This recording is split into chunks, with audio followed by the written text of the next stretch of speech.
Oh no, Mormons! Good morning and welcome back, ladies, gents and mythical creatures. Back with another YouTube roundup, best of YouTube. So today we're looking at one of my favourite fantasy reviewers, BARDICBROADCASTS. Now, to let you know a little bit about him, like I say, his reviews, art supplies, sculptures, games, anything to do with fantasy. I think he's an author and scripter. And the reason I like him, he's extremely honest, and he's just really entertaining. He's a sort of nice fella, no swearing, all family-friendly stuff. And yeah, I just really relate to this fella hard. So let's have a look at him.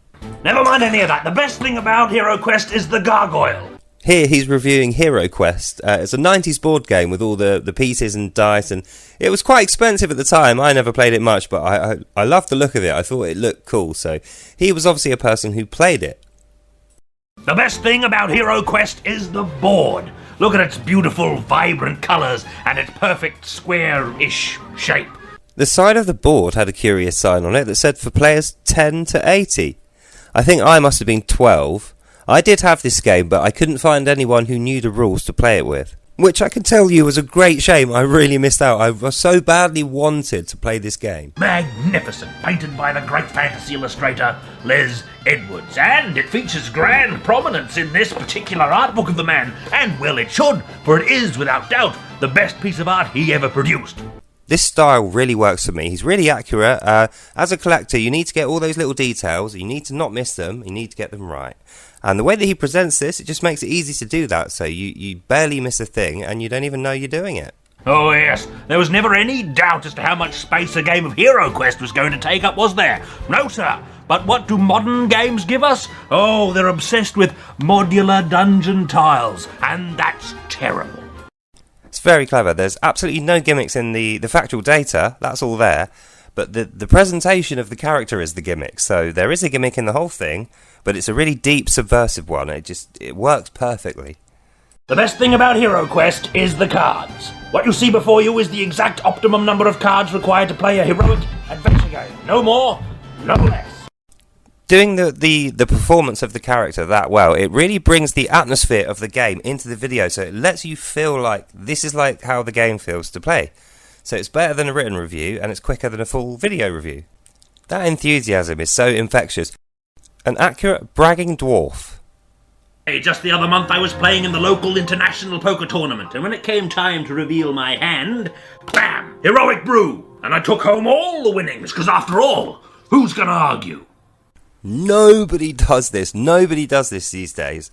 But he really considers his audience, no matter what weird little things you have, a little quirk. He covers absolutely everything. So however you use the thing, it will be for you. Play it on the floor, you might say. Well, what about people with back, neck and face problems? Ah, you didn't think of that, did you? That, my friends, is the way to cover disabilities and sort of inclusion negative things. Just make it funny like that. So anyone who's got face or back or any other kind of problems, you are covered, happily. The best thing about HeroQuest is rolling to move, and you might roll your eyes at this, but it really adds to the drama.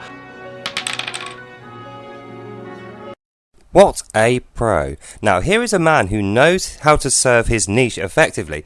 He's even covering, like, sort of common but not exactly regular rule variations in the game for different kinds of players, so you definitely won't be left out if you're an existing fan. Well, the best thing about HeroQuest is ignoring the roll to move rule. It was clearly only included for the junior set, more used to playing snakes and ladders, and not really intended for true masters of the game. The best thing about HeroQuest is the broadsword. Broadsword. Fire of Wrath. Those of you who live in England will remember the advert had this weirdly... The guy's accent was just odd, and he said broadsword instead of broadsword. The best thing about HeroQuest is the combat dice. No finer set of dice have ever been made in any kingdom. These dice also represent the essential binary which encapsulates all evil beasts in this game. The monsters are either dead or alive. And the symbol of evil looks like a bunny rabbit if you turn it upside down. And that's why you'll hear veterans call them the bunny rabbit dice. Adorable bunny, symbol of immortal evil. Ah, I see what you did there. He's put like 3 or 4 really subtle references to various classically cultured things. Yeah, that's good.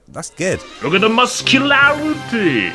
You are the barbarian, the greatest warrior of all. And they're not kidding, he throws 3 combat dice on attack by default. Not even the gargoyle can stand up to that. It is the finest miniature in the land. Compared to this is rubbish. This is brilliant. This is an abomination. This is a gargoyle. On the subject of diversity, seeing as how Snow White and the Seven Dwarfs doesn't actually feature any dwarfs, you'll be pleased to know that there's dwarfs featured here in this game, prominently. True aficionados of HeroQuest and masters of the game choose the dwarf. Well, the best thing about HeroQuest is the inside of the box. Look at these cracking instructions for heroic miniature assembly, what with their clear pictures and words, by God. When I was a lad assembling these miniatures, I would have terrible nightmares about an apocalyptic time when highly convoluted miniatures, much more so than this, would come with instructions without words at all and terrible, grainy little pictures and only the loosest interpretation of the word instructions. Oh, it's a good thing that never came to pass.